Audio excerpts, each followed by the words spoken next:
The legend of Griselda Blanco is filled with extraordinary myths, terrifying stories, and a dark reputation that looms large over the history of international drug trafficking.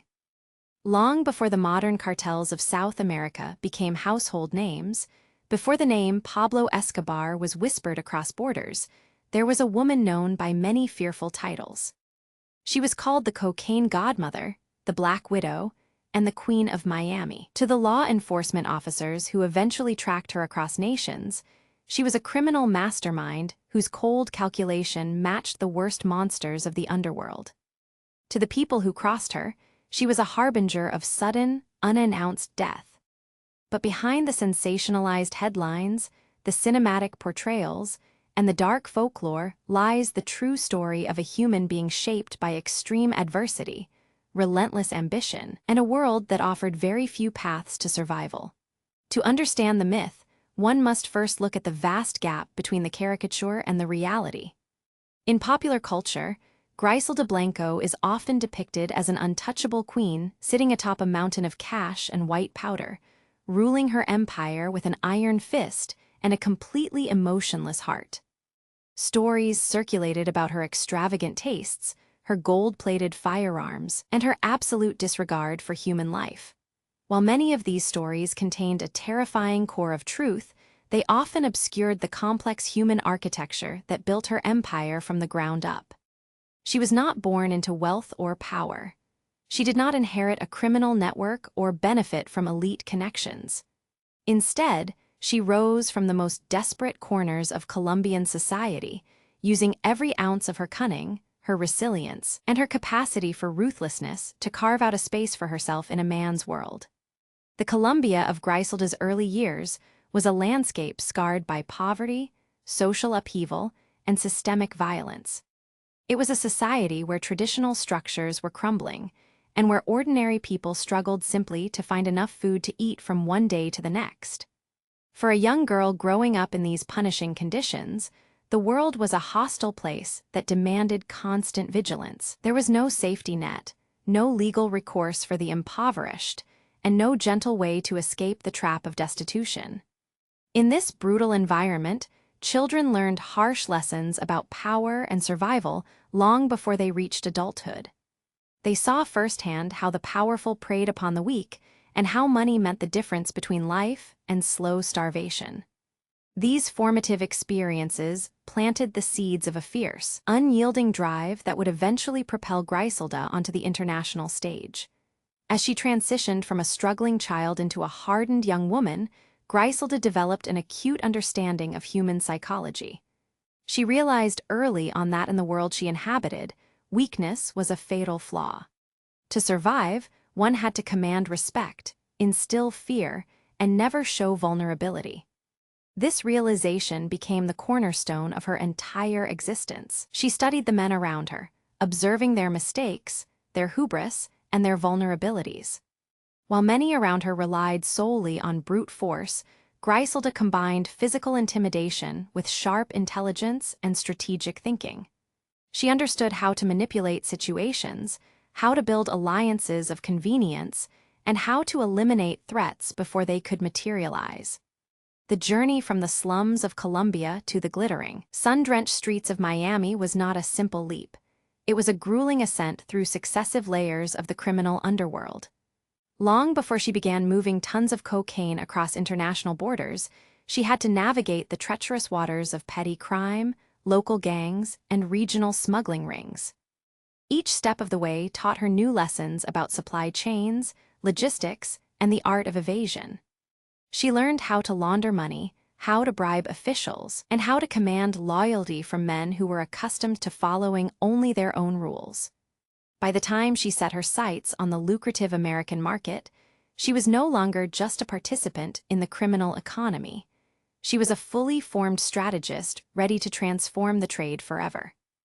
The myth of the Cocaine Queen also grew out of the sheer shock that a woman could rise to the absolute summit of an enterprise dominated entirely by ruthless men. In the patriarchal society of mid-century Latin America and the aggressive, hyper-masculine world of international drug trafficking, women were typically relegated to secondary roles, smugglers of small quantities, girlfriends of kingpins, or victims of circumstance. Griselda shattered these boundaries with absolute contempt for traditional expectations. She refused to take a backseat to anyone. She demanded to be treated as an equal, and when men failed to grant her that respect, she demonstrated a level of cold efficiency that quickly made them regret their underestimation. Her gender, which many initially viewed as a weakness, became a powerful camouflage and an unexpected advantage. Law enforcement agencies were conditioned to look for male kingpins, and rival traffickers often dismissed her until it was far too late. Yet, for all her notoriety, Griselda's life was also marked by deep contradictions. The same woman who could order the execution of a rival with a wave of her hand was also a mother who sought to provide for her children, albeit through the corrupted means at her disposal. Her family life was inextricably bound to her criminal career, creating a toxic mix of maternal protection and catastrophic danger that would eventually consume the very people she sought to shield. Her relationships with husbands and partners were fierce, volatile, and frequently ended in bloodshed, reflecting a world where trust was a luxury no one could afford. As we embark on the story of Griselda Blanco, we must look past the sensational myths to examine the actual mechanisms of her rise and fall.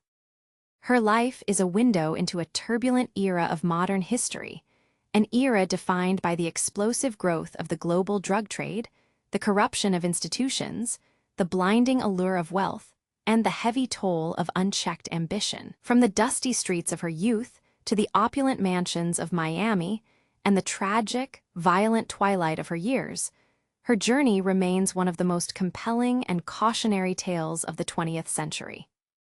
The woman who started with nothing ultimately achieved everything she desired, only to discover that the throne she built was made of glass, resting on a foundation of inevitable destruction. The foundations of Griselda Blanco's ruthless worldview were laid long before she ever set foot in a boardroom, a smuggling vessel, or a luxury Miami estate.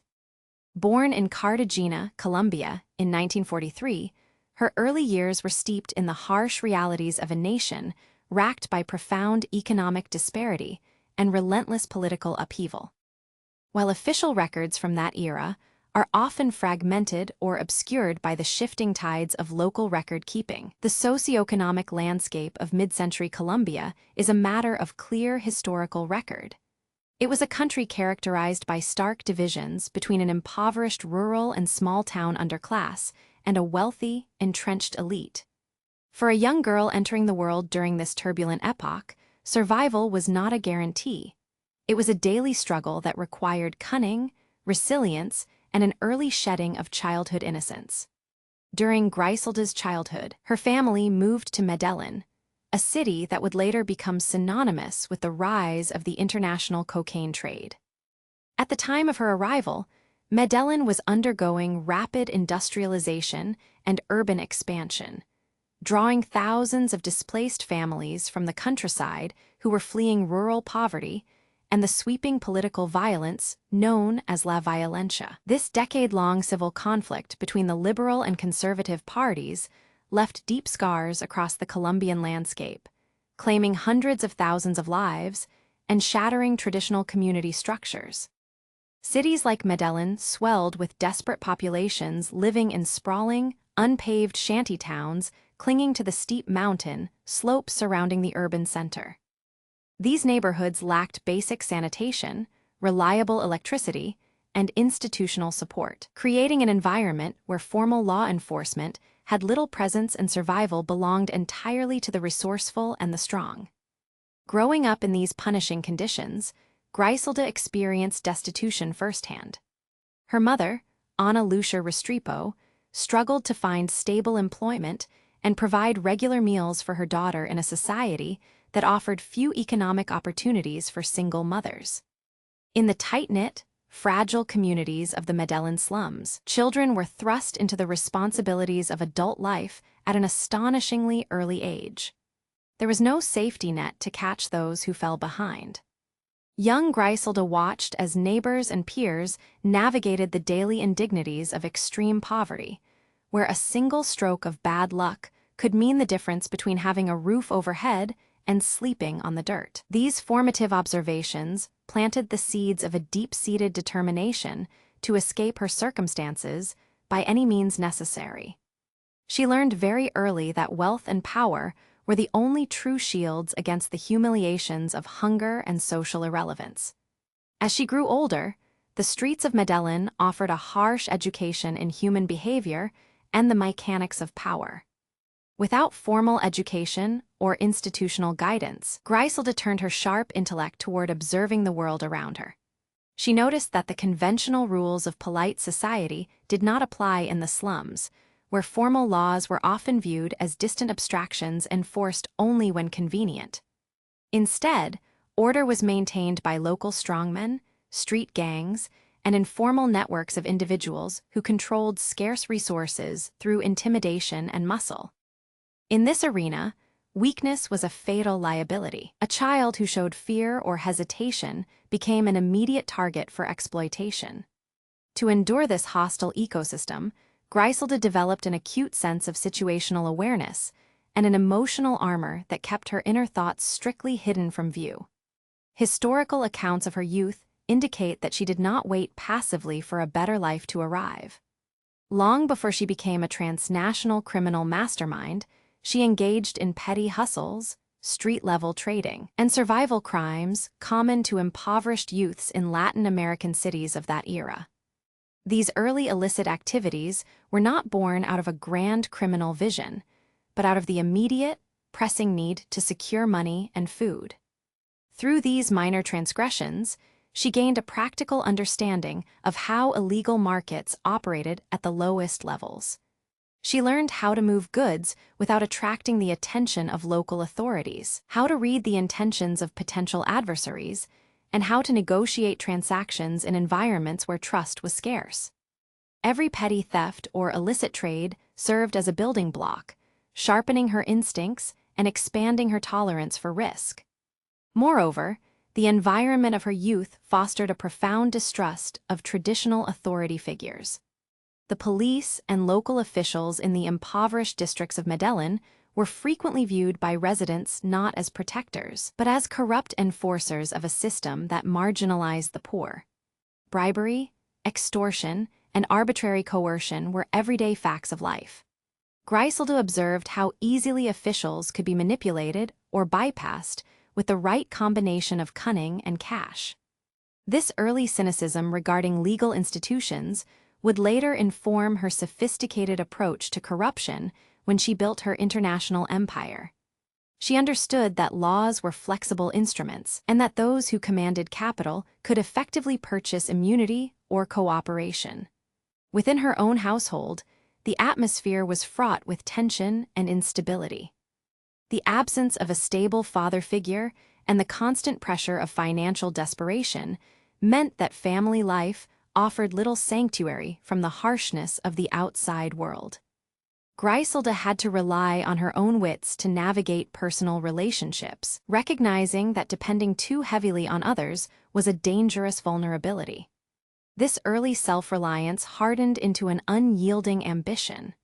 She was acutely aware of the vast distance between the mud-floored shacks of her childhood and the opulent mansions of the city's wealthy elite.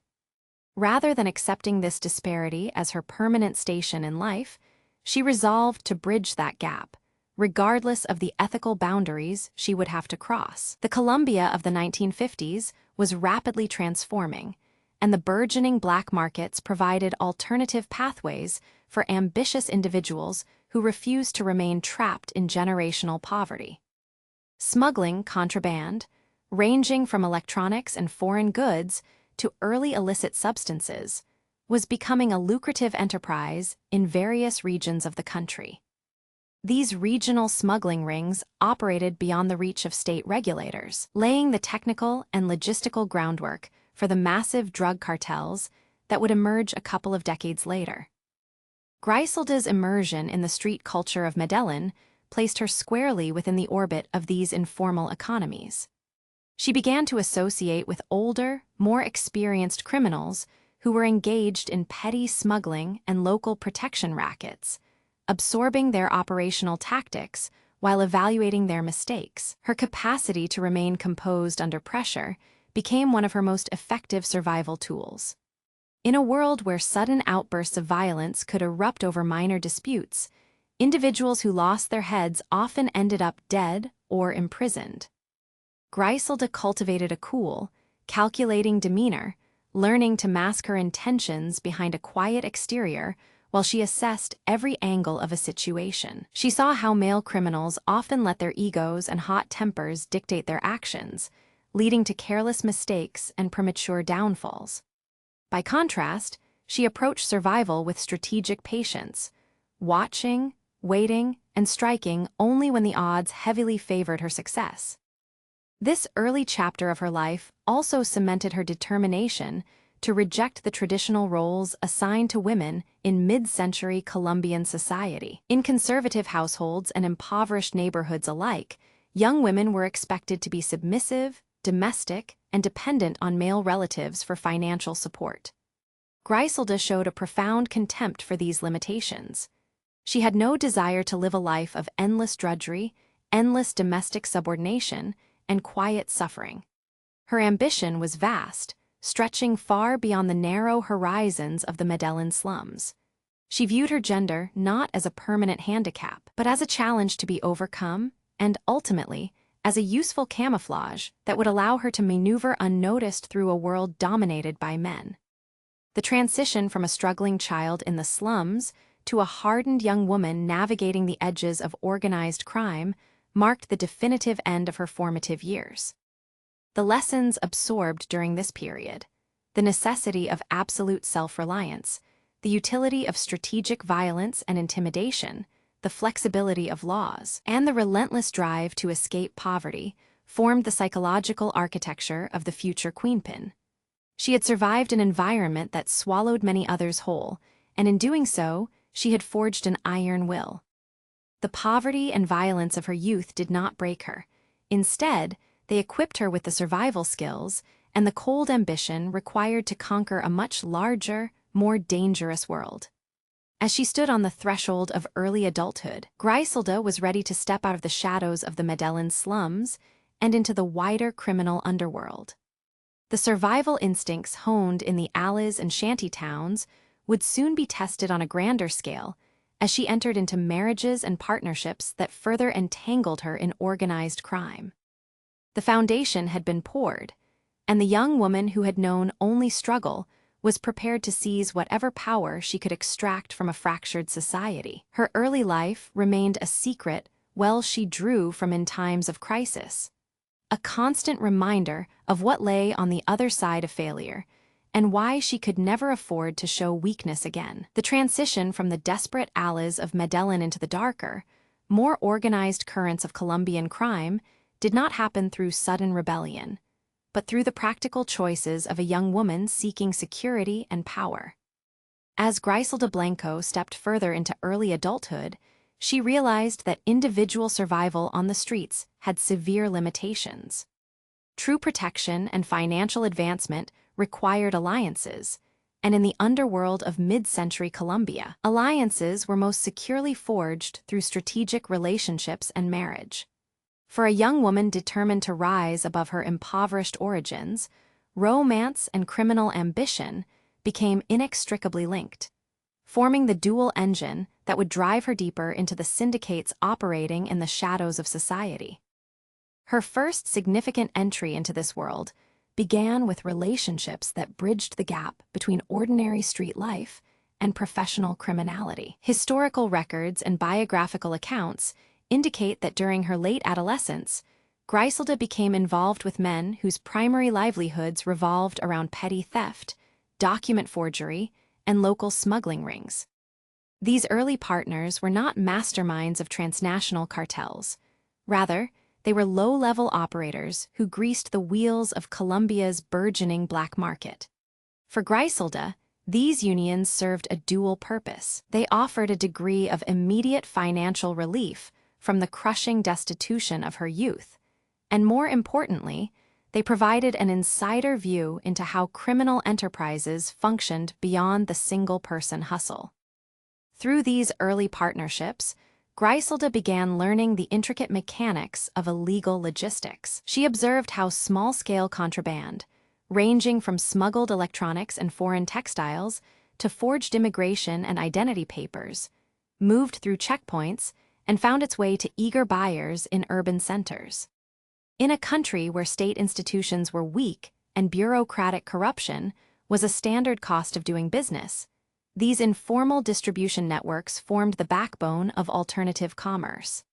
Griselda was not a passive partner in these arrangements. While many women in her position were relegated to keeping house or remaining entirely ignorant of their partner's illicit activities, Griselda aggressively inserted herself into the operational details. She studied how deals were negotiated, how bribes were distributed to corrupt local officials, and how conflicts between rival operators were settled through intimidation or compromise. It was during this period that her reputation for a cold, calculating intellect began to solidify among her peers. While her partners often relied on bravado, hot tempers, and impulsive displays of force, Griselda brought a chilling level of strategic patience to the table. She understood that noise and violence drew unwanted attention from law enforcement, whereas quiet, methodical operations could persist for years undetected. When disputes arose over stolen goods, missed payments, or territorial overlap, she was frequently the one who proposed measured solutions that maximized profit while minimizing risk. Her ability to keep a cool head under pressure earned her a grudging respect in circles where women were typically viewed as liabilities or temporary companions rather than serious business minds. Her first official marriage, often documented with a man named Carlos Trujillo, plunged her deeper into the machinery of organized crime. Trujillo was involved in various forms of urban contraband and small-time forging operations in Medellin and surrounding regions. Through this marriage, Griselda gained direct access to networks that specialized in document counterfeiting and human smuggling, particularly the illegal transport of individuals across borders into neighboring countries and northward towards Central America. This illicit passport and immigration trade was a lucrative precursor to the drug routes that would later dominate the region. Griselda managed aspects of the paperwork, coordinated logistics, and handled financial accounts, proving herself to be an indispensable asset to her husband's operations rather than a traditional housewife. Working within these fraudulent networks taught Griselda the vital importance of identity manipulation and operational security. She learned how easily official documents could be fabricated, how names and backgrounds could be altered, and how fluid identity could become in a world operating entirely outside the law. These lessons in deception would prove invaluable decades later when she built a sprawling international drug empire that required constant aliases, hidden assets, and sophisticated methods of evading federal investigation. Every forged passport and smuggled cargo crate she handled in her youth served as a practical masterclass in transnational evasion. However, these early domestic partnerships were rarely built on affection or emotional loyalty. They were pragmatic arrangements forged in an unforgiving economic climate. Griselda viewed her husbands and associates through a strictly utilitarian lens. They were vehicles for advancement, sources of capital, and partners in crime. When a relationship ceased to be useful, or when a partner proved too reckless, weak, or untrustworthy, her emotional detachment allowed her to sever ties without hesitation. This emotional armor shielded her from the vulnerabilities that destroyed many of her contemporaries, who often fell victim to jealousy, romantic betrayals, or misplaced loyalty within criminal syndicates. The friction between domestic life and criminal ambition created a pressure cooker environment. Motherhood arrived early for Griselda, as she gave birth to her first children while navigating this dangerous lifestyle. Balancing the demands of raising young children with the chaotic, high-risk world of smuggling required an extraordinary degree of compartmentalization. Yet, rather than treating her children as an anchor holding her back, she viewed them as part of her expanding dynasty, future participants in a family enterprise designed to conquer the poverty that had haunted her own upbringing. At the same time, the presence of children heightened her protective instincts and intensified her drive to accumulate wealth that could guarantee absolute security. As her involvement in forgery and localized smuggling deepened, Griselda began to outgrow the petty ambitions of the men around her. Many of her early associates were content with making a modest living through low-level contraband, avoiding major risks in favor of comfortable street-level criminality. Griselda, by contrast, possessed an expansive vision that chafed against these self-imposed limitations. She saw the massive profits being generated by larger smuggling networks operating along the Colombian coast, and recognized that the country's rising appetite for international goods was merely a staging ground for something much larger. Her marriages and criminal partnerships were stepping stones, elevating her status from a slum survivor to a recognized player in the regional underworld. The connections she forged during these years also introduced her to the broader ecosystem of Colombian violence. She rubbed shoulders with corrupt border guards, fixers, corrupt judges, and enforcers who controlled the local drug and contraband markets. She learned how to negotiate with dangerous men without showing fear, utilizing a combination of charm, sharp bargaining skills, and an underlying aura of unpredictability. They discovered that while she appeared calm and composed, crossing her carried severe consequences. This duality, the ability to charm a prospective partner while orchestrating a silent retaliation against a betrayer, became her signature operational style. By the time her marriage to Carlos Trujillo dissolved, Griselda was no longer the desperate, impoverished girl who had scavenged for survival in the slums of Medellin. She was an experienced criminal operator with a deep understanding of logistics, corruption, forgery, and illicit trade. She had learned how to wield influence in a man's world by adopting their ruthlessness while discarding their careless egos. The foundations of her criminal empire were firmly cemented in these early unions, preparing her for the monumental shift that would soon occur as Colombia's black markets transitioned from general contraband to the high-stakes, multi-billion-dollar cocaine trade that would captivate the entire hemisphere. The transition from the desperate alleys of Medellin into the darker, more organized currents of Colombian crime was a major step for Griselda Blanco.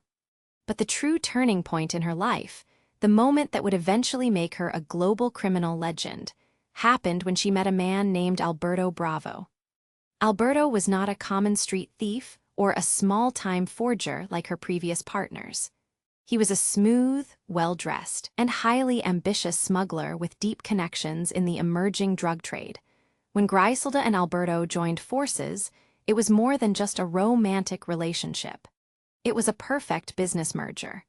Alberto had the connections to the raw materials, and Griselda had the sharp, ruthless mind needed to organize a massive operation.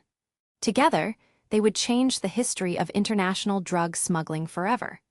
In the late 1960s and early 1970s, the illegal drug market in the United States was largely dominated by marijuana. Smugglers were making fortunes bringing huge loads of cannabis from Mexico and South America into the United States. However, marijuana had significant logistical problems. It was incredibly bulky, meaning that smugglers needed large boats, private airplanes, and massive trucks to move it. Because of its size, it was hard to hide. Furthermore, marijuana had a very strong, distinct smell that easily attracted the attention of Border Patrol agents and police dogs. Griselda and Alberto looked at the marijuana trade and saw too much risk for too little reward. The profit margins were good, but the physical effort and the chance of getting caught were simply too high. They turned their attention to a different product, cocaine. At that time, cocaine was not the massive global epidemic it would become in the 1980s. It was considered a rare, exotic, and highly expensive drug. It was mostly used by the rich, famous musicians, Hollywood actors, and wealthy business people. Because it was so expensive, the profit margins were enormous. A single kilogram of cocaine could be bought in Colombia for a few $1,000s and sold in the United States for tens of thousands of dollars. More importantly for Griselda, cocaine was perfect for smuggling. It was a compact white powder. It did not have a strong odor like marijuana. You did not need a cargo ship to make a fortune. You only needed a few well-hidden suitcases. Griselda quickly realized that cocaine was the future of organized crime. It was the perfect product for a modern smuggling operation. To build their empire, Griselda and Alberto knew they could not stay in Colombia. They needed to be close to their customers. In the early 1970s, they packed their bags and moved to Queens, New York. New York City was the center of wealth, fashion, and nightlife in America. It was the perfect entry point for their high-end product. When they arrived in Queens, they did not live like loud, flashy criminals. They blended into the large, hard-working immigrant community. To the outside world, they looked like a normal, successful couple running a legitimate import-export business. But behind closed doors, they were laying the foundation for the largest and most sophisticated cocaine pipeline the world had ever seen. While Alberto spent his time traveling back and forth to Colombia to secure the supply of cocaine from hidden jungle laboratories, Griselda took charge of the logistics. She was the mastermind of the distribution network. Her greatest challenge was figuring out how to get the cocaine across the United States border without being detected by customs agents. Smuggling drugs in the false bottoms of suitcases was a known trick, and border agents were starting to catch on. Griselda needed a new method, something so clever and unexpected that law enforcement would never see it coming. This is where Griselda demonstrated her unique criminal genius. She opened a secret underwear factory in Medellin, Colombia. This factory looked completely normal from the outside, but it had a very specific purpose. She hired professional seamstresses to design and manufacture custom-made bras and girdles for women. These undergarments were not meant for fashion. They were designed with hidden compartments specifically measured to hold packets of cocaine. The compartments were stitched perfectly, so that when a woman wore the bra or girdle, the extra weight and bulk looked like the natural curves of her body. With the custom underwear ready, Griselda began recruiting drug mules. Instead of using tough-looking men who would instantly look suspicious to border guards, she hired ordinary, attractive, and innocent-looking young women. Many of these women were desperate for money, and Griselda paid them very well. She provided them with airplane tickets, nice clothes, and a set of her special undergarments. The instructions were simple. Put on the underwear, fill the hidden compartments with cocaine, dress in nice clothing, and fly on a commercial airplane to New York. The plan worked perfectly. In the early 1970s, airport security was much less strict than it is today. There were no body scanners, and physical pat-downs were rare. Even when customs agents did stop passengers for questioning, they were almost entirely men. These male officers were very hesitant to closely inspect the bodies of attractive young women. The social rules of the time made it highly inappropriate for a male officer to touch a woman's undergarments. Griselda used this social hesitation as a weapon. Her female mules walked straight through United States customs, carrying millions of dollars worth of pure cocaine right under the noses of the authorities. Once the women arrived in New York, they would travel to one of Griselda's safe houses in Queens. There, they would remove the drugs, receive their payment, and fly back to Colombia to do it all over again. As the money started pouring in, Griselda expanded the operation. She bought multiple properties in New York, using them as stash houses to store drugs and cash. She hired a small army of loyal workers to cut the pure cocaine with other powders, package it into smaller bags, and distribute it to street-level dealers across the city. She kept a tight grip on her workers, demanding absolute loyalty. She paid them well, but she also made it very clear that any betrayal would be met with severe punishment. By the mid-1970s, Griselda and Alberto were moving hundreds of kilograms of cocaine into the United States every month. They were making millions of dollars. The volume of cash they generated was so massive that counting it became a full-time job. They had to buy special money counting machines and rent safe deposit boxes all over New York just to hide the paper bills. They were living the ultimate criminal dream, but they were also generating a massive amount of attention. The sudden flood of high-quality cocaine into New York City did not go unnoticed by law enforcement. In 1973, the United States government created the Drug Enforcement Administration, known as the DEA. The DEA was a new agency specifically designed to combat the rising tide of illegal drugs. For the first time, federal agents began focusing their attention on the cocaine trade. They started noticing patterns. They arrested a few low-level dealers on the streets of New York, and through interrogations and wiretaps, they began to trace the drugs back up the chain of command. The agents soon realized that the local dealers were being supplied by a massive, highly organized Colombian network based in Queens.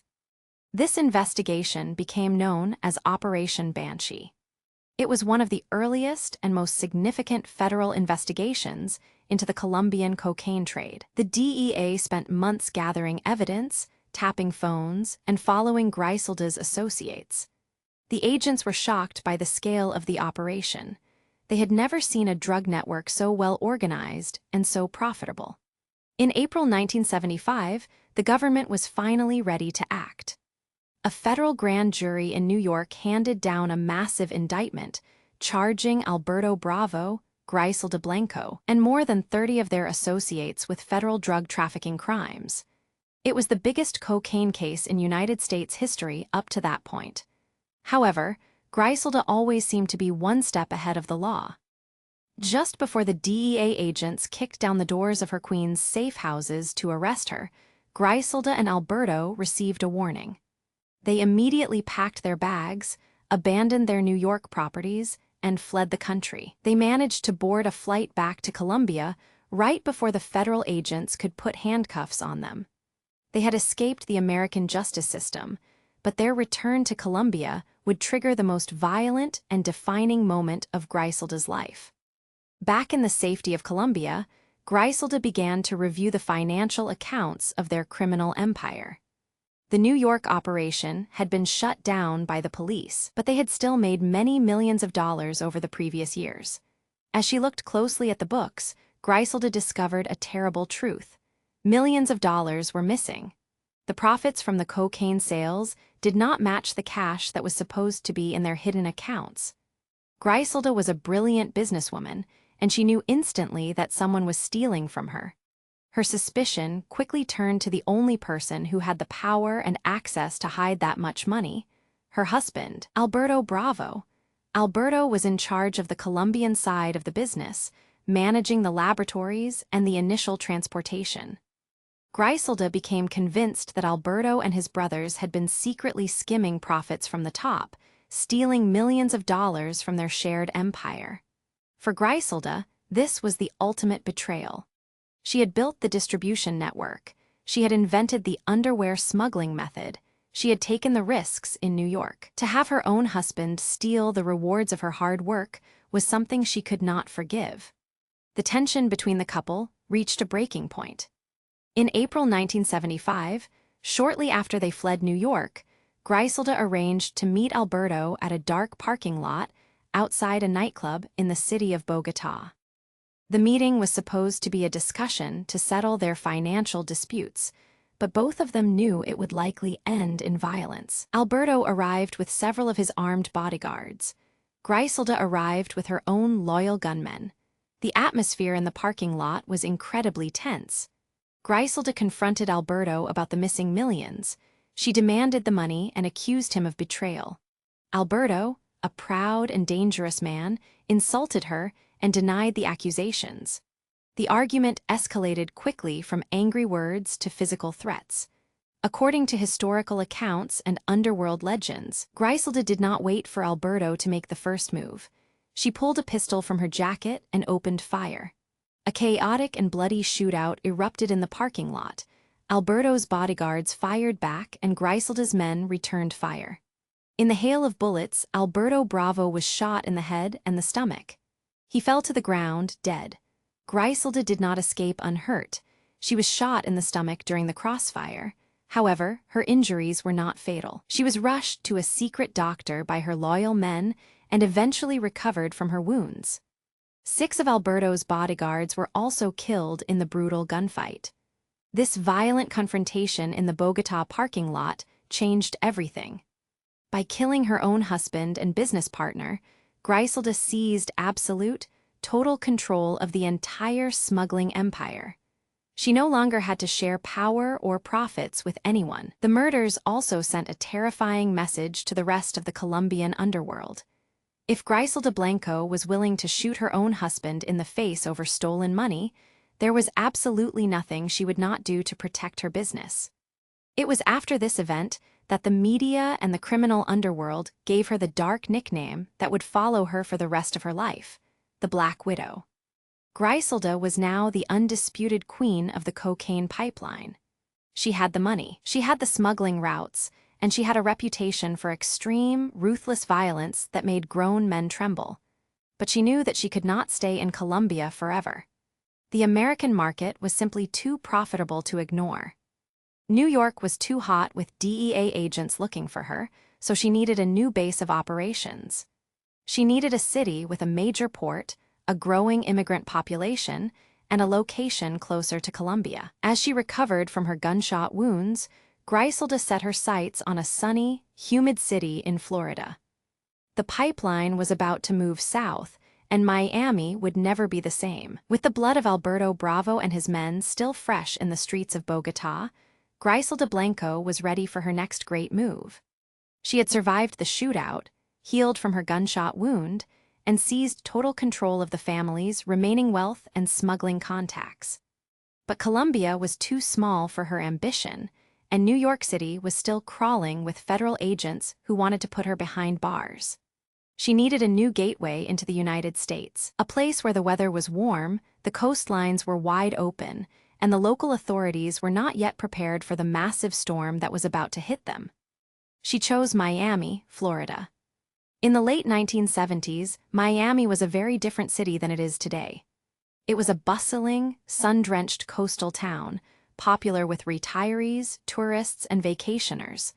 But beneath its bright, tropical surface, Miami was changing rapidly. The city was experiencing a massive demographic shift, with hundreds of thousands of immigrants arriving from Cuba, Central America, and South America. Spanish was becoming the second language of the streets. Real estate was booming, banks were opening at an astonishing rate, and the local economy was ripe for investment. For an ordinary business person, Miami was a paradise of opportunity. For Griselda Blanco, it was the ultimate hunting ground. When Griselda arrived in Miami, she did not try to hide in the shadows. She understood that power in America often came with visibility and influence. She rented a luxurious home in a wealthy neighborhood, bought expensive jewelry, and began surrounding herself with loyal guards, loyal friends, and hangers-on. She lived the life of a wealthy, successful businesswoman. But behind the luxury, she was systematically building a criminal machine unlike anything the United States had ever seen. She brought down a new wave of trusted associates from Colombia and began setting up a vast network of safe houses, stash locations, and distribution points all across southern Florida. At this time, the cocaine trade in Miami was small-scale and disorganized. Independent dealers were bringing in small amounts of the drug, selling it in local nightclubs, and keeping a low profile. Griselda looked at this fractured market and saw an empire waiting to be claimed. She did not want to be just another dealer in Miami. She wanted to control the entire supply chain. She used the immense capital she had accumulated from her New York days to buy cocaine directly from the jungle laboratories in Colombia at rock-bottom prices. She then transported it to Miami in massive quantities, bypassing the middlemen and maximizing her profits. To move these enormous quantities of drugs from Colombia into Florida, Griselda needed a new transportation strategy. The old method of using individual female mules carrying customized undergarments was still useful for small, quick deliveries, but it was far too small for the industrial scale she now envisioned. Miami had thousands of miles of coastline, countless hidden inlets, quiet bays, and private airstrips. Griselda took full advantage of this geography. She began utilizing high-speed boats and private airplanes to smuggle multi-hundred-kilogram shipments of pure cocaine directly onto the shores of Florida. She hired skilled pilots who knew how to fly low under radar detection, landing on deserted airstrips in the Florida Everglades or dropping packages off the coast to waiting speedboats. These boats, often called cigarette boats, were custom-built to be incredibly fast, allowing smugglers to outrun local police and Coast Guard vessels easily. Griselda invested heavily in this fleet of high-speed transport. She understood that speed and reliability were the keys to dominating the market.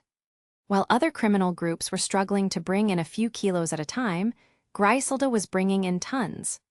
Once the cocaine arrived safely in Florida, the real work of distribution began. Griselda established a sophisticated network of local wholesalers who would buy the drug in large batches and distribute it to smaller dealers across Miami and beyond.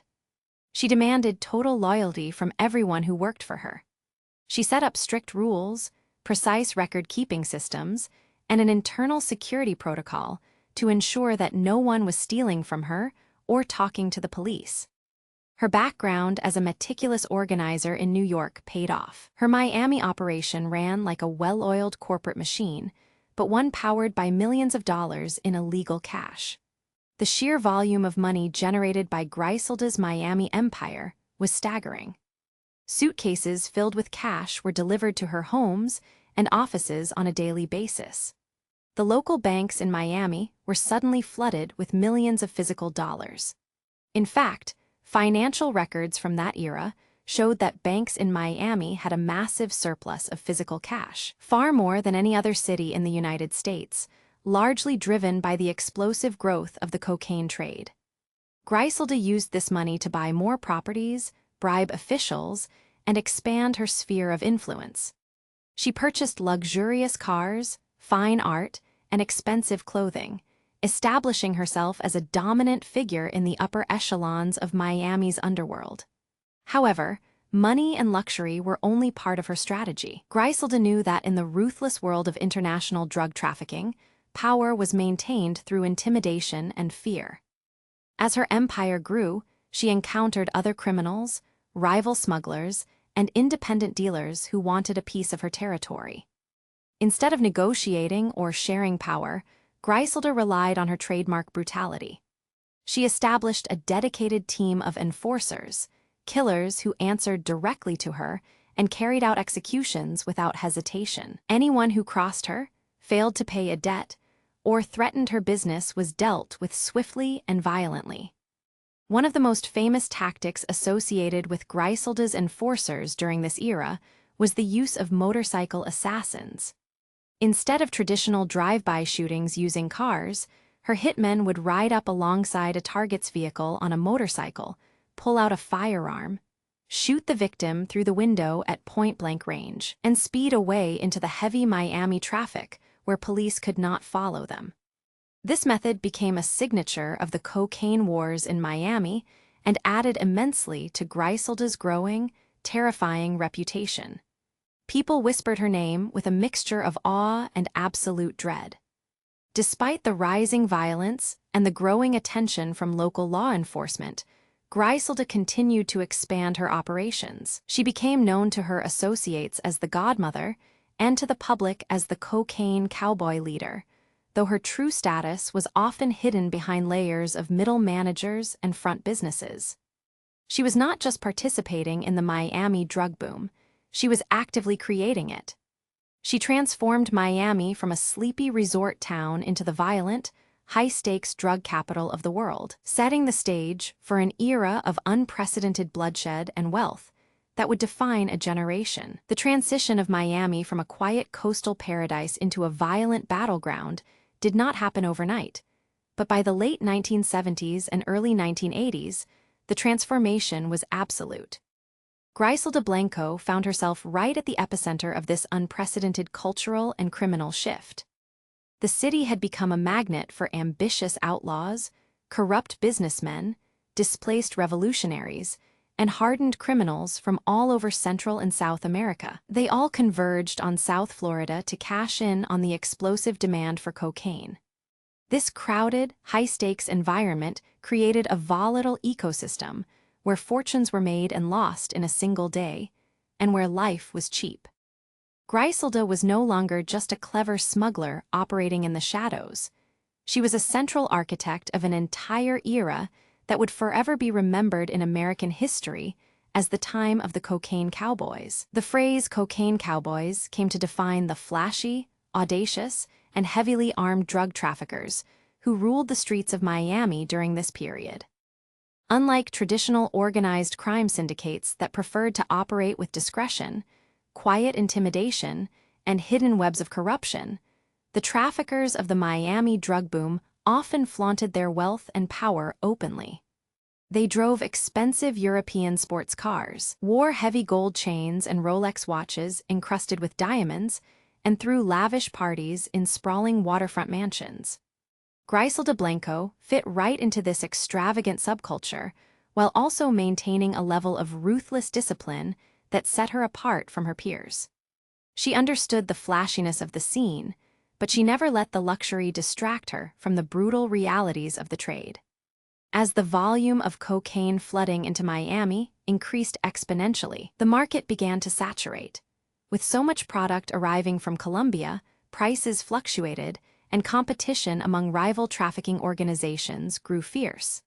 Independent dealers, small-time gangs, and rival Colombian cartels all wanted a larger share of the lucrative American market. In any other industry, this kind of competition might have led to price wars, corporate mergers, or aggressive marketing strategies. In the Miami drug world, it led directly to a war of attrition fought with automatic weapons, car bombs, and targeted assassinations. The rules of civilized society completely broke down, and the police departments of Dade County quickly found themselves hopelessly overwhelmed. Griselda Blanco was deeply enmeshed in these escalating conflicts. She viewed every rival group not as business competitors, but as direct threats to her sovereignty. When other traffickers attempted to undercut her prices, intercept her distribution routes, or infringe upon the territories she claimed as her own, she responded with overwhelming force. Her network was designed to strike fast and hard, eliminating opposition before it had a chance to organize a counterattack. She maintained a vast network of informants, corrupt local officials, and trusted lieutenants who fed her intelligence on the movements of her rivals. No one could operate in Miami without Griselda knowing about it, and no one could cross her without facing severe consequences. The conflict between rival organizations quickly turned the streets of broad daylight Miami into a war zone. Shootouts at busy intersections, luxury hotels, and crowded shopping malls became alarmingly common. Innocent bystanders were frequently caught in the crossfire as rival cartels settled scores in public view. The local emergency rooms were overwhelmed with gunshot victims, and the county morgue struggled to keep up with the steady influx of bodies. Law enforcement agencies, operating on outdated budgets and struggling with widespread corruption within their own ranks, watched in horror as the city descended into lawlessness. The federal government began to realize that the situation in Miami was no longer a local policing issue, but a national security and public safety crisis of massive proportions. Griselda's approach to these conflicts was characterized by a cold, calculating pragmatism mixed with personal paranoia. As her wealth and power grew, so did her suspicion of those around her. She suspected that even her closest allies might be plotting to overthrow her or steal from her operations. This constant state of high alert fueled an environment of terror within her own organization. People who worked for her knew that a single mistake, a missed delivery, or a perceived slight could result in a death sentence ordered directly by the godmother. Loyalty was demanded not through respect or fair compensation, but through the constant, suffocating shadow of fear. Despite the chaos and the growing body count, Griselda continued to refine her trafficking methods to stay one step ahead of both her rivals and the law. She diversified her transport routes, utilizing a rotating cast of pilots, boat captains, and stash houses to ensure that no single point of failure could bring down her entire empire. She established connections with corrupt bankers who helped her launder the millions of dollars in cash that piled up in her homes. The sheer scale of her operations required an industrial approach to finance, turning legitimate financial institutions in Florida into clearinghouses for Colombian drug money. The late 1970s and early 1980s also marked a period of intense cultural shock for Miami. The influx of sudden, immense wealth completely warped the local economy. Luxury real estate prices skyrocketed as drug traffickers bought up multi-million-dollar waterfront estates with suitcases full of cash. High-end car dealerships could not keep exotic sports cars on their showroom floors. Restaurants, nightclubs, and boutiques catered almost exclusively to the nouveau rich of the drug trade, creating a surreal atmosphere where high society and brutal criminality openly mingled. Griselda was a prominent fixture in this bizarre world, moving through high-end circles with an air of absolute authority. However, the golden age of the cocaine cowboys could not last forever. The extreme levels of violence that Griselda and her contemporaries brought to Miami eventually forced the hand of the federal government. The sheer volume of bloodshed, coupled with the embarrassment of a major American city being held hostage by heavily armed drug cartels, prompted a massive federal intervention. Agencies such as the Drug Enforcement Administration, the Federal Bureau of Investigation, and the newly formed task forces began pooling their resources to dismantle the major trafficking networks. They realized that to stop the violence, they had to target the leadership of the cartels directly. Griselda Blanco's role in this violent era cemented her legacy as one of the most formidable and terrifying figures in the history of organized crime. While male drug lords often dominated the public imagination, Griselda proved that a woman could operate in the highest echelons of the underworld with a level of ruthlessness that matched or exceeded any of her male counterparts. She helped shape the culture of the cocaine cowboys, turning Miami into a symbol of excess, lawlessness, and unbridled ambition. The choices she made during these turbulent years set the stage for her eventual downfall, but for a brief, violent moment in time, she truly ruled the Miami underworld with an iron fist. The reputation of Griselda Blanco in the underworld was not built on mere business acumen or the sheer volume of cocaine she moved across international borders. It was forged in an atmosphere of absolute terror, where her name alone became enough to silence enemies, compel obedience, and paralyze those who dared to cross her path.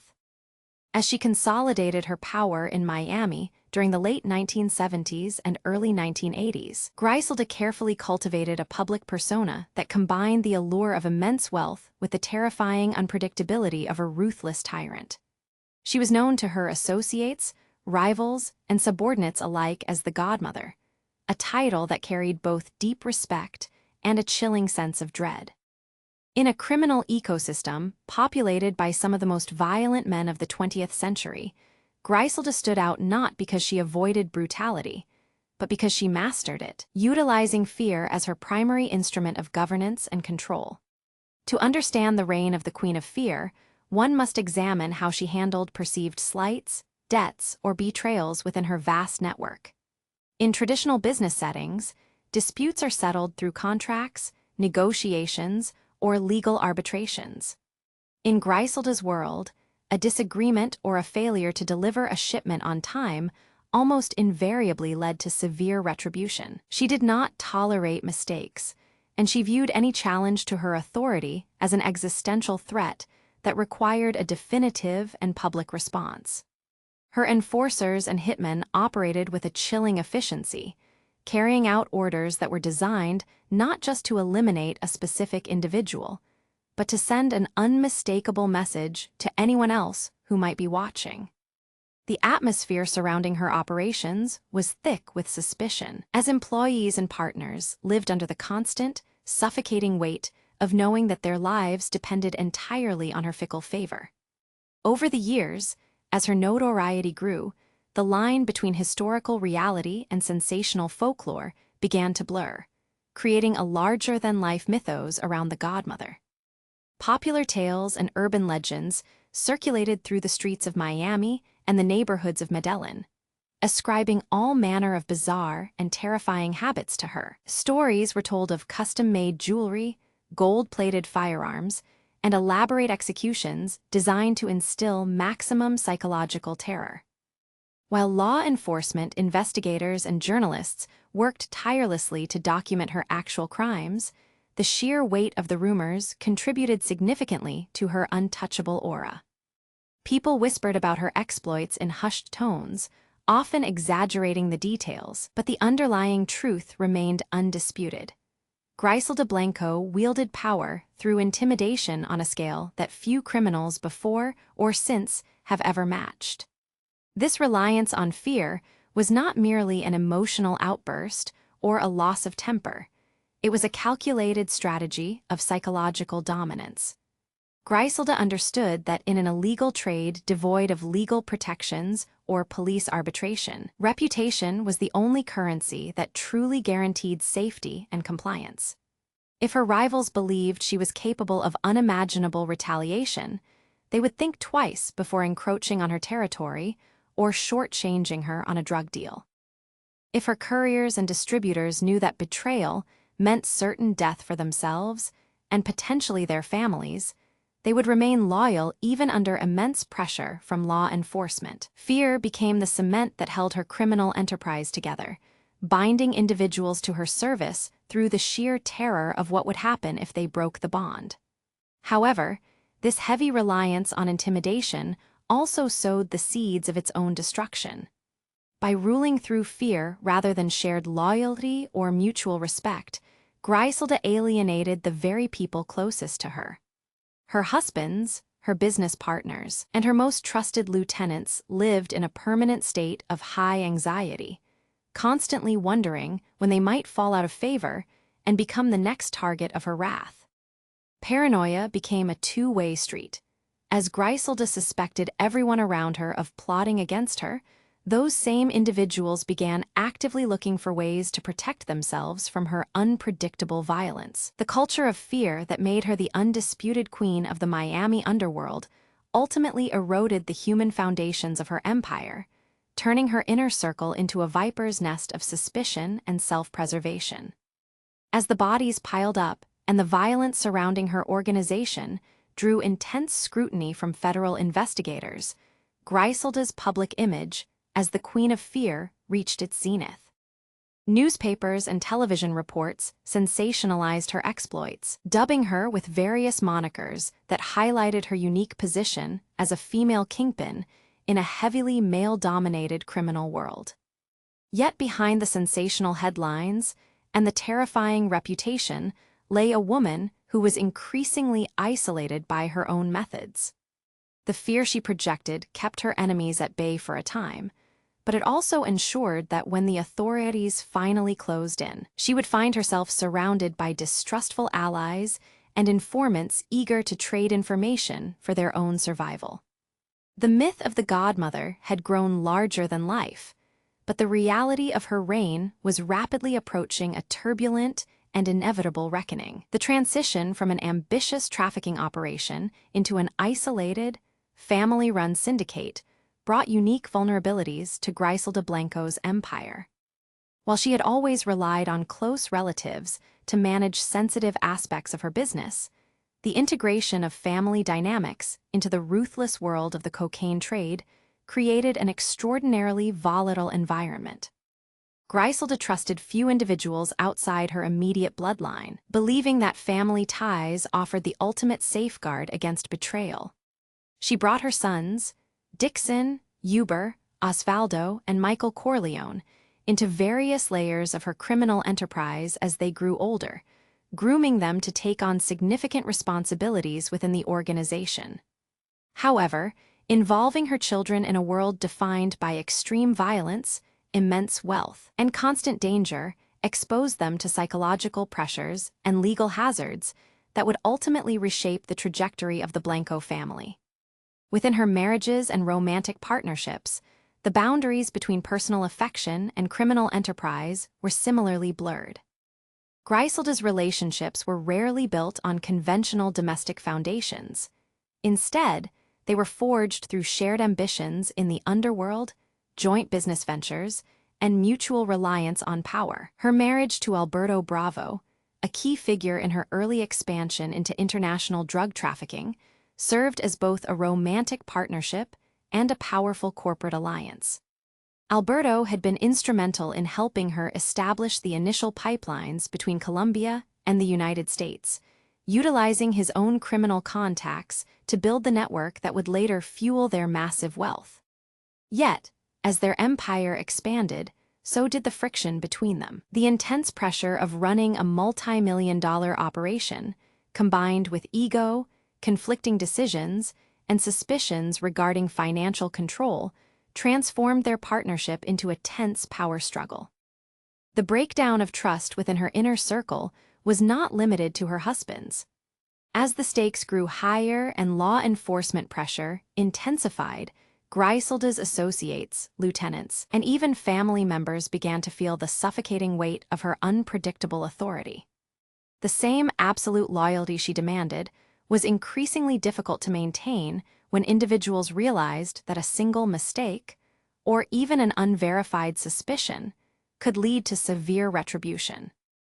Trusted allies who had stood by her through the early days of smuggling operations found themselves subjected to the same paranoid scrutiny that defined her public reign. This atmosphere of constant suspicion eroded the genuine loyalty that had once held her organization together, replacing mutual dedication with a fragile compliance maintained solely through fear. As cracks began to form beneath the surface of the empire, betrayal emerged from within the very ranks Griselda had trusted the most. Associates who grew weary of living under the constant threat of violence started seeking ways to insulate themselves from her wrath. Some began quietly withholding funds, while others explored independent connections to distance themselves from her direct control. Within the domestic sphere, tensions reached a boiling point as the heavy toll of criminal life fractured family relationships.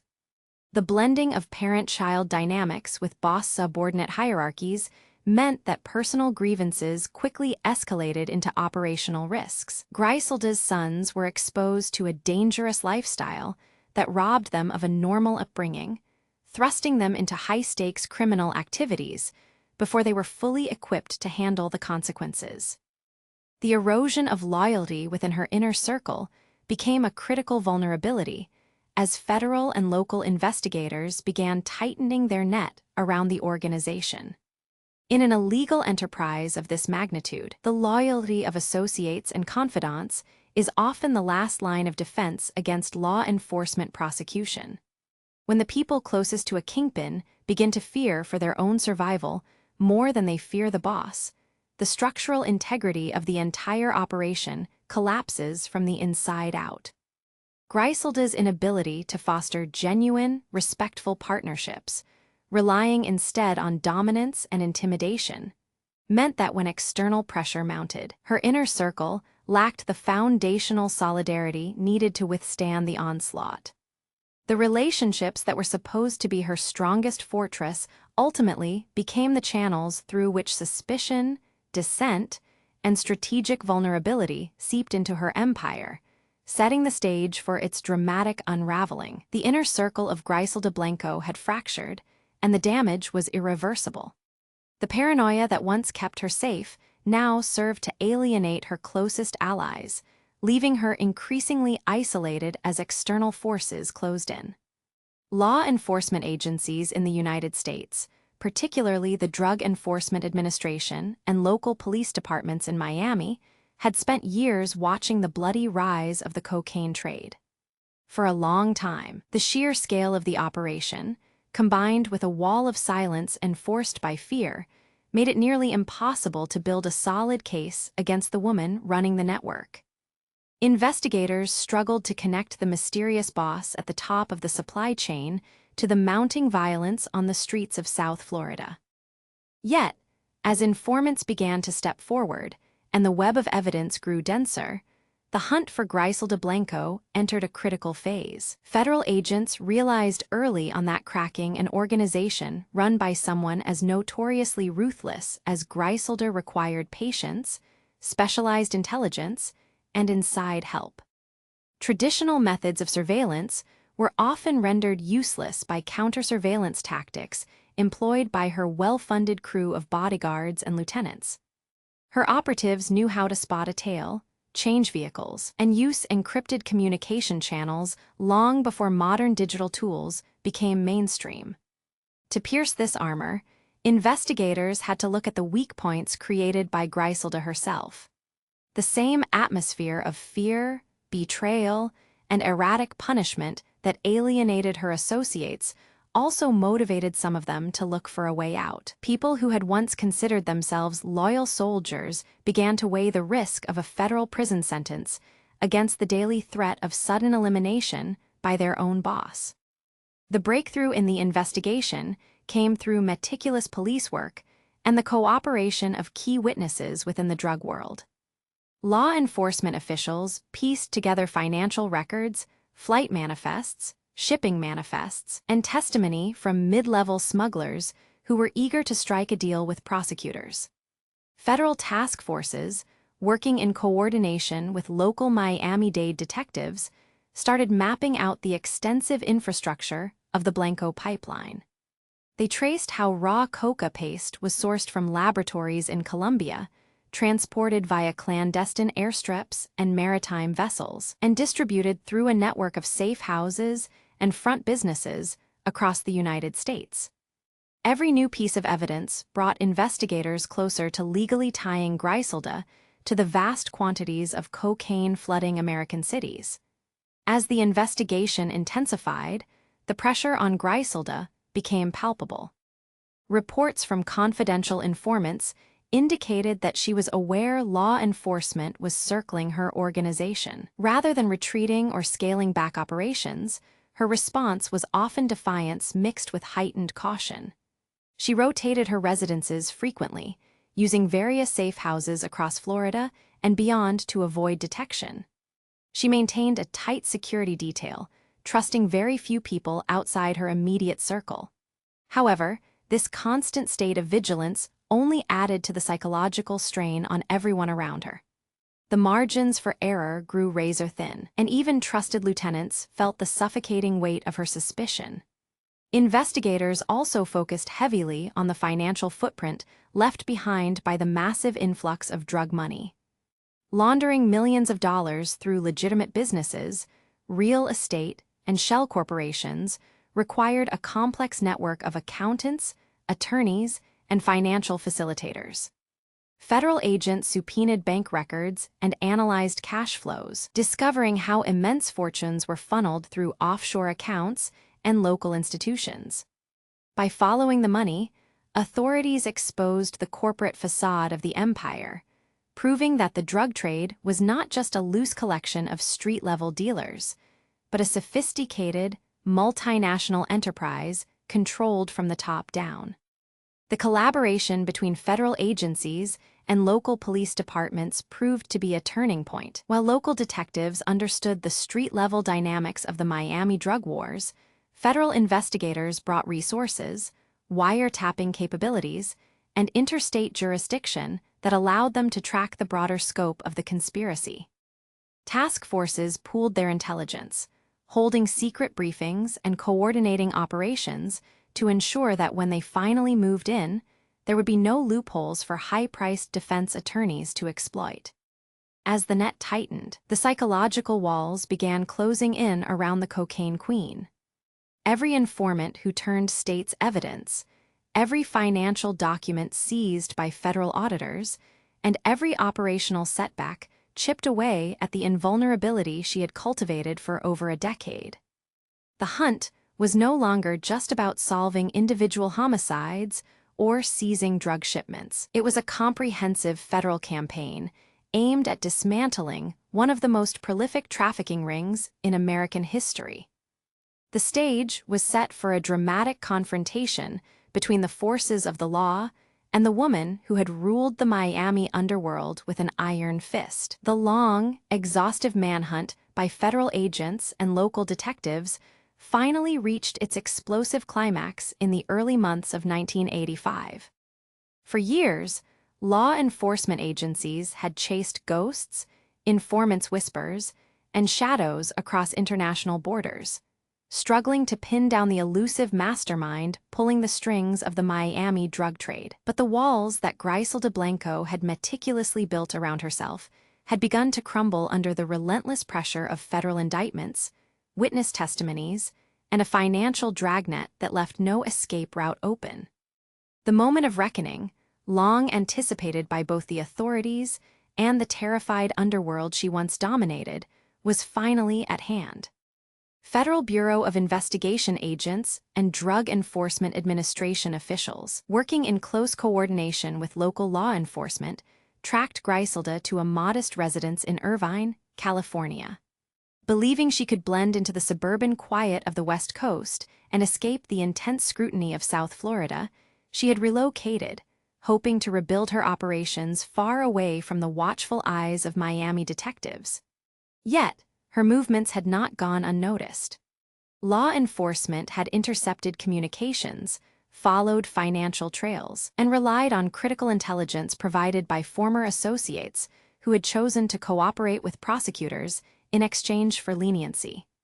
The operation to capture the notorious cocaine queen was executed with military precision. On a quiet February morning in 1985, heavily armed federal agents and local police surrounded the California home where Griselda was staying. Moving quickly and decisively, officers breached the property, catching the drug lord completely off guard. Unlike the cinematic shootouts and bloody turf wars that characterized her reign in Miami, her actual capture was remarkably swift and anticlimactic. She was found inside the house and placed under arrest without an opportunity to resist or flee. The woman who had commanded armies of hitmen, ordered dozens of executions, and accumulated vast fortunes was suddenly stripped of her power, her freedom, and her illusion of invulnerability in a matter of seconds. News of the arrest sent shockwaves through both law enforcement circles and the criminal underworld. In Miami, where the mention of her name had once caused seasoned detectives and rival traffickers alike to shudder, the capture was hailed as a monumental victory. For years, prosecutors had struggled to build a case strong enough to withstand the defense strategies of high-priced attorneys. Now, with a federal indictment charging her with racketeering, drug conspiracy, and multiple counts of murder, the judicial system prepared to hold her accountable for the staggering toll her empire had exacted.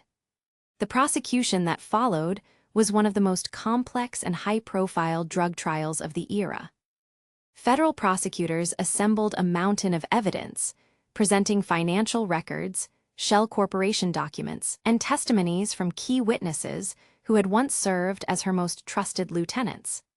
These insiders provided chilling details about the inner workings of her organization, detailing how decisions were made, how hits were ordered, and how millions of dollars in illicit drug proceeds were laundered through legitimate front businesses.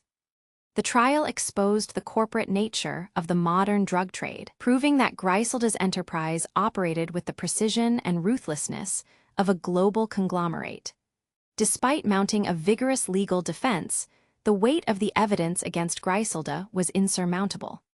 Faced with the reality of the federal charges and the testimony of former allies, the legal battles culminated in her conviction. A federal judge sentenced her to a lengthy prison term, effectively ending her active career as a drug trafficking overlord. The woman who had ruled Miami with an iron fist, earning the fear and awe of an entire generation of criminals, was now confined behind the cold, sterile walls of a federal penitentiary. The capture and imprisonment of Griselda Blanco marked a watershed moment in the history of the American war on drugs. It signaled the beginning of the end for the chaotic, violent era of the Miami cocaine Cowboys, as federal authorities dismantled the major cartels and trafficking rings that had turned South Florida into a battleground.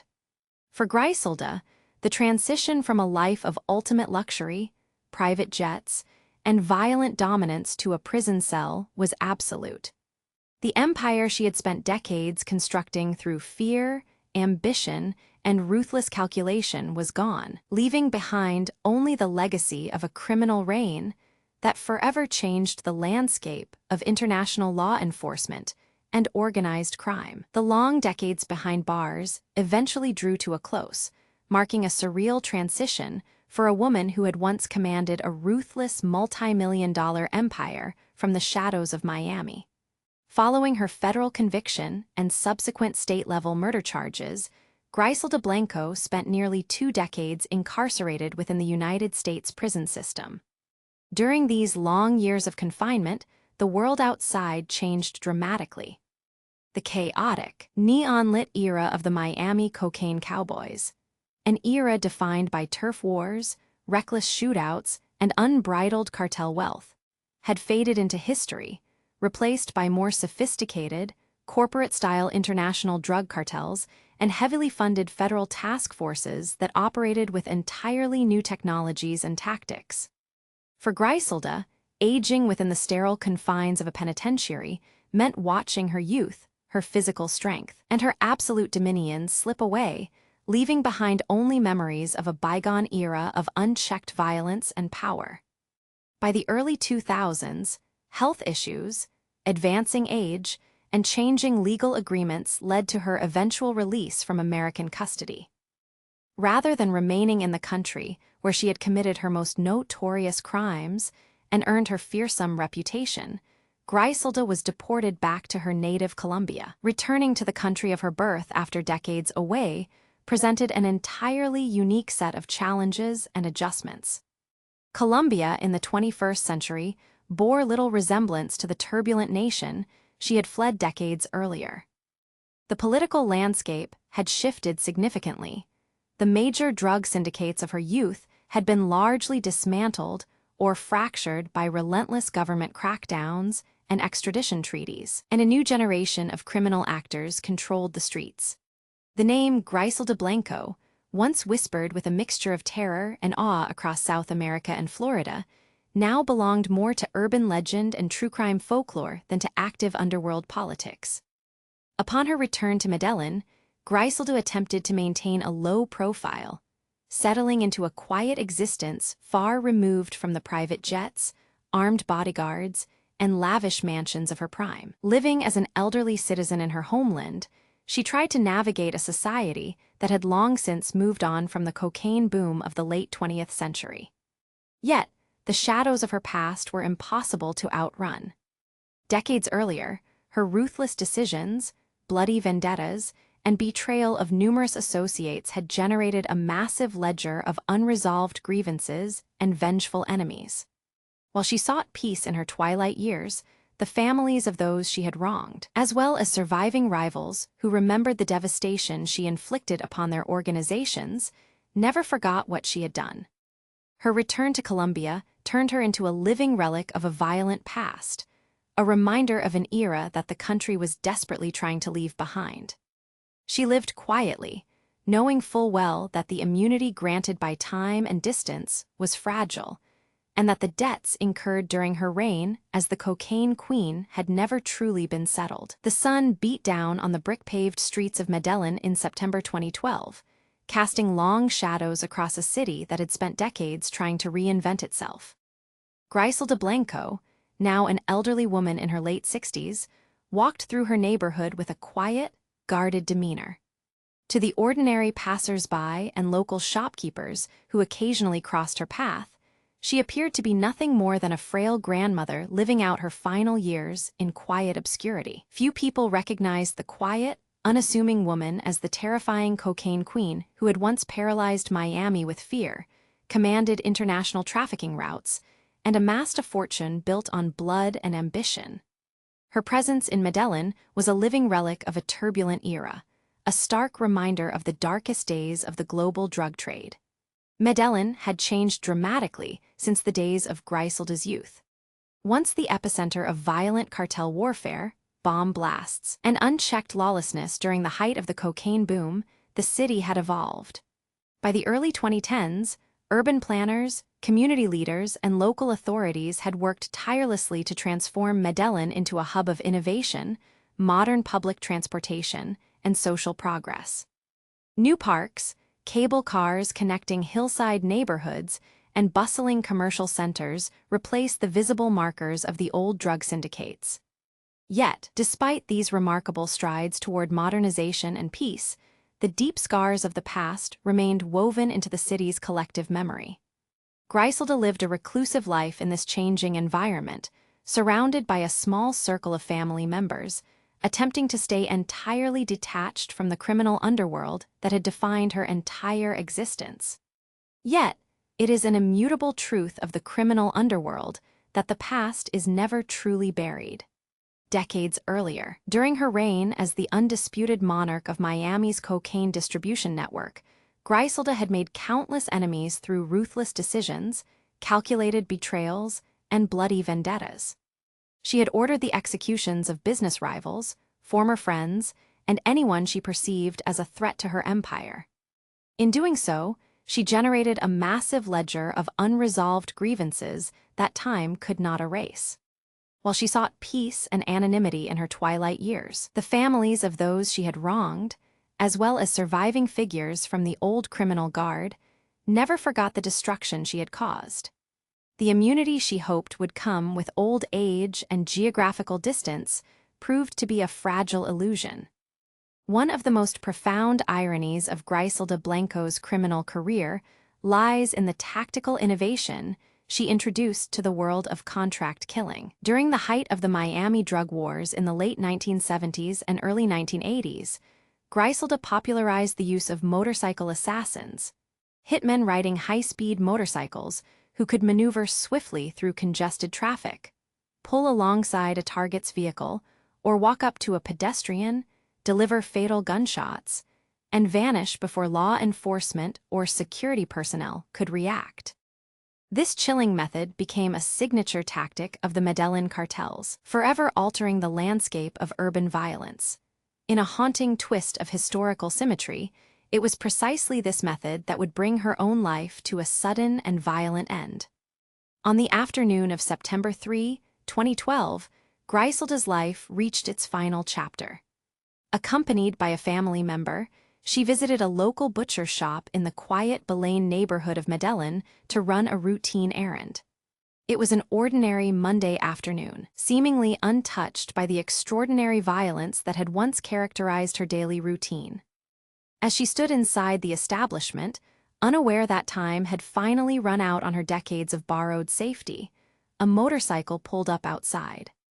A lone gunman dismounted, walked calmly into the butcher shop, and carried out the shooting with cold efficiency before returning to the waiting bike and vanishing into the afternoon traffic. Griselda was rushed to a nearby hospital by her family, but medical personnel were unable to save her.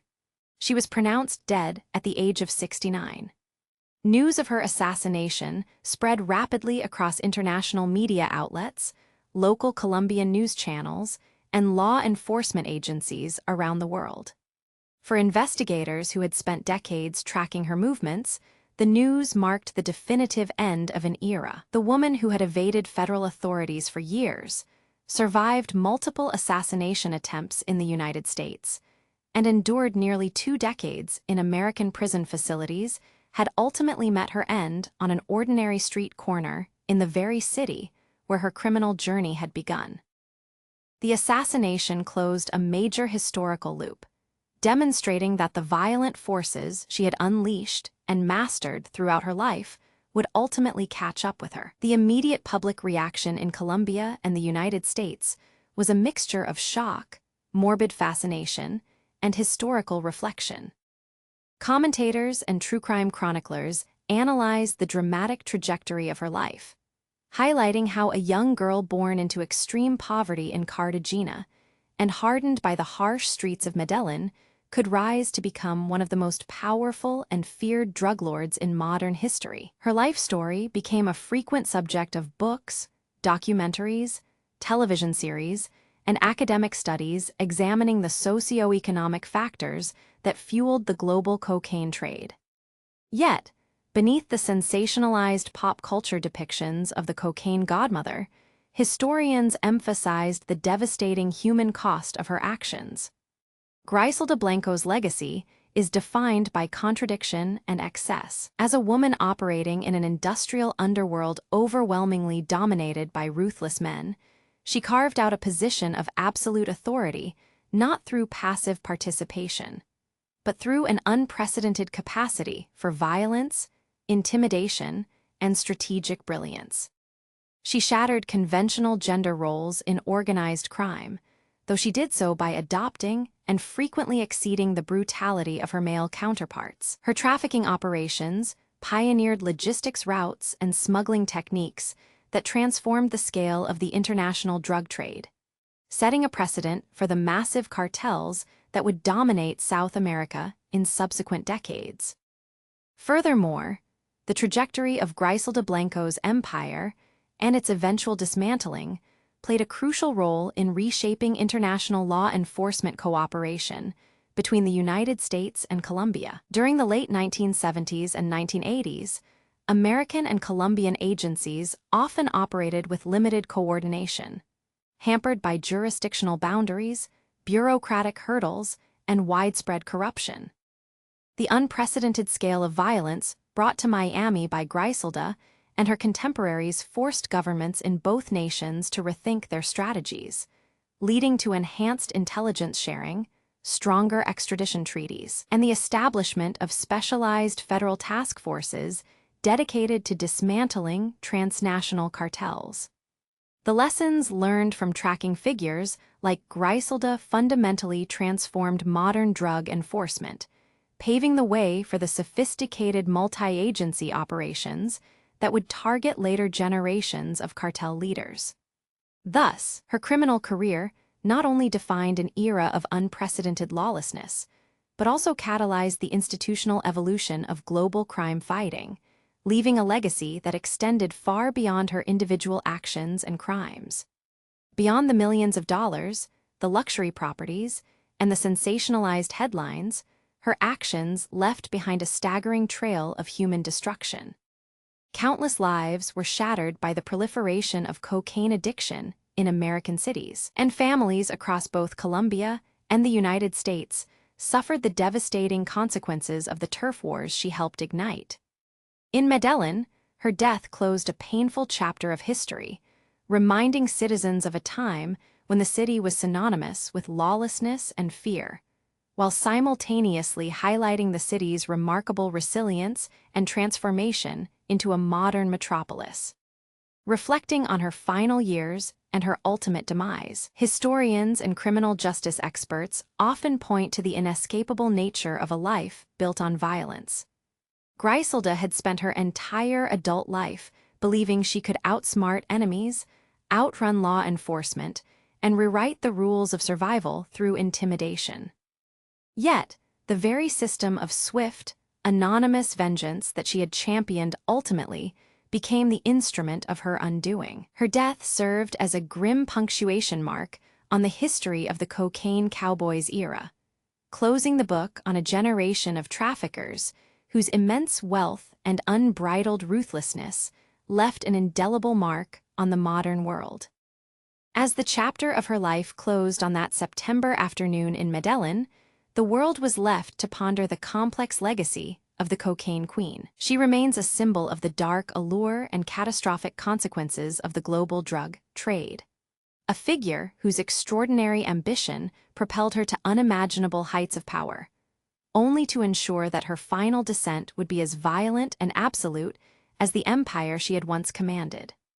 Her story stands as a permanent warning in the annals of criminal history, illustrating how a life dedicated to power and fear ultimately consumes everything in its path, leaving behind